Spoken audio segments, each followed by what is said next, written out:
स्वागत है हमारे चैनल पर। आज लेके आ गया हूँ Jharkhand board class 8 civics notes भारतीय संविधान के आधारभूत मूल्य, यही चैप्टर 2 का जेसीईआरटी से।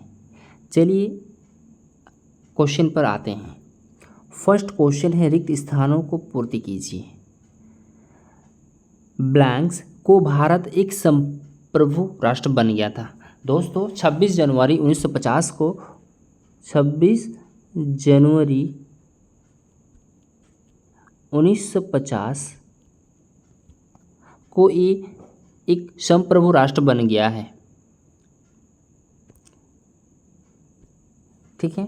दूसरा नंबर, भारत का संविधान किसी धर्म या पंथ को प्रोत्साहन नहीं देता है। प्रोत्साहन नहीं देता है। ठीक। नंबर 3, भारत एक देश है। भारत एक लोकतांत्रिक देश है। भारत एक लोकतांत्रिक देश है। चलिए अब चौथा नंबर क्या है, लोकसभा गठित करने के लिए 2014 में चुनाव हुए थे। ये 16वीं लोकसभा गठित होने के लिए या गठित करने के लिए 2014 में चुनाव हुए थे। 4 नंबर का 16वीं। 5 नंबर, अनुच्छेद ब्लैंक्स में भाषण तथा अभिव्यक्ति की स्वतंत्रता है। अनुच्छेद 19 में भाषण तथा अभिव्यक्ति की स्वतंत्रता है।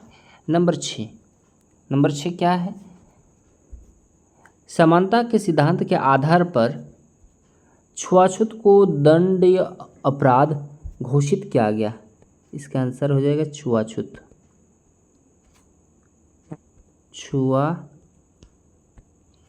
छुआछूत को दंडनीय अपराध घोषित किया गया है। नंबर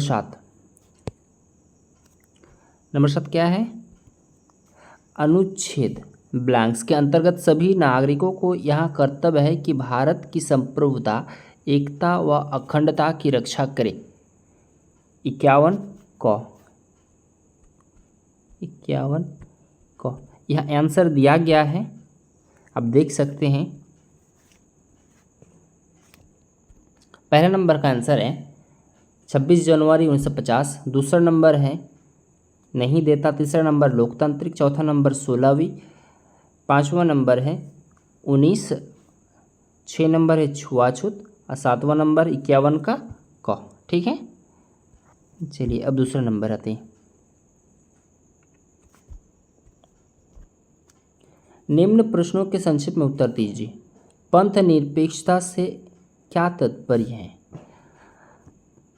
दोस्तों पंथ निरपेक्षता का शाब्दिक अर्थ है धर्म के प्रति निरपेक्ष। धर्म के प्रति निरपेक्ष का भाव का होना, अर्थात राज्य धार्मिक मामले में तटस्थ रहेगा। धर्म को राज्य से अलग रखने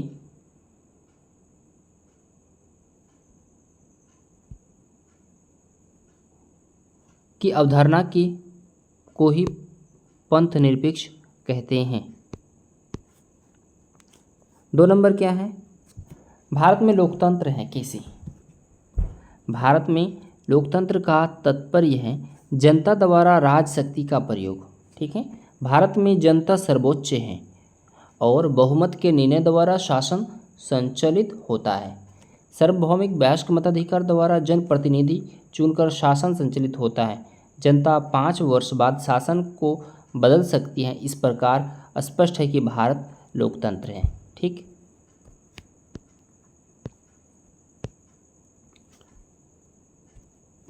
न्याय का क्या अर्थ है। दोस्तों न्याय का तात्पर्य है किसी भी प्रकार का भेदभाव नहीं होना। सामाजिक न्याय का अर्थ जाति, लिंग, धर्म, जन्म स्थान आदि के आधार पर भेदभाव नहीं करना। धार्मिक न्याय का तात्पर्य है उत्पादन की समुचित वेतन, सबों को समान रूप जीविका उपलब्ध कराना और समान कार्य के लिए समान मजदूरी देना। राजनीतिक न्याय का अर्थ सबको समान रूप से नागरिक और राजनीतिक आधारित प्राप्त होना। ठीक है, अब आगे चौथा नंबर क्या है? व्यक्ति की गरिमा की रक्षा के लिए संविधान में क्या प्रावधान किए गए हैं? व्यक्ति की गरिमा की रक्षा के लिए संविधान में कई प्रावधान किए गए हैं। बंधुता, स्वतंत्रता, समानता आदि के मूल अधिकार दिए गए हैं।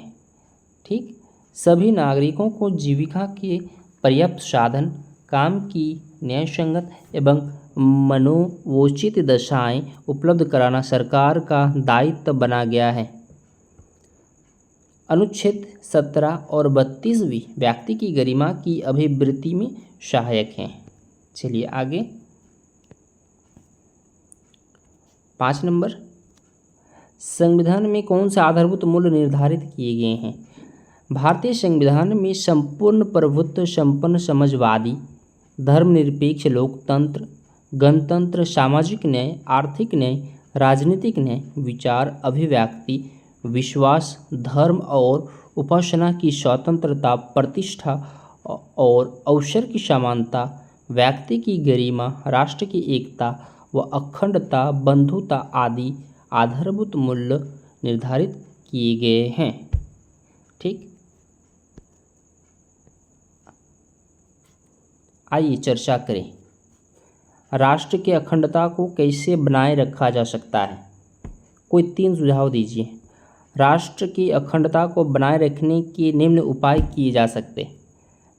पहला, एकता व अखंडता के लिए खतरा पैदा करने वाले मामलों से डटकर मुकाबला करना चाहिए।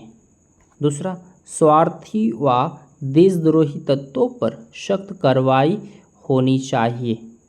तीसरा, बंधुत्व और भाईचारा बढ़ाने का प्रयास करना चाहिए। आगे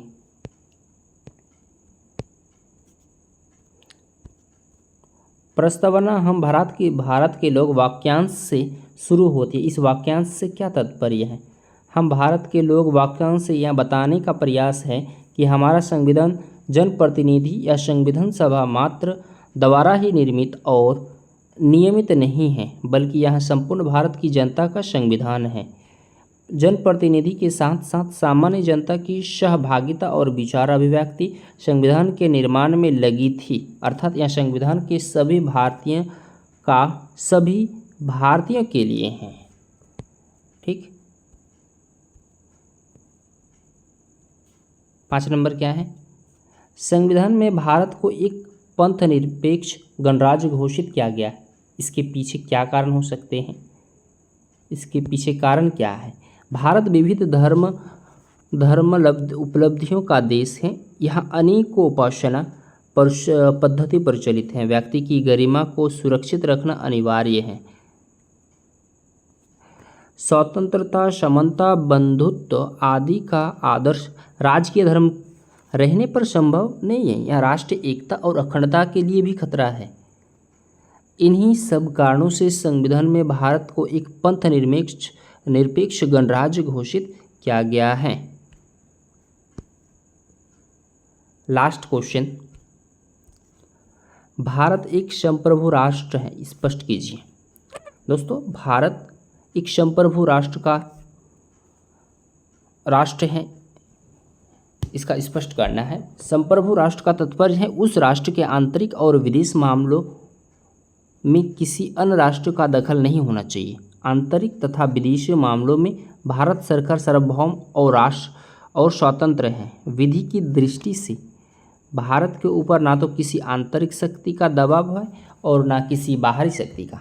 भारतीय स्वतंत्रता अधिनियम पारित होते ही 15 अगस्त 1947 को भारत एक संप्रभु राष्ट्र बन गया।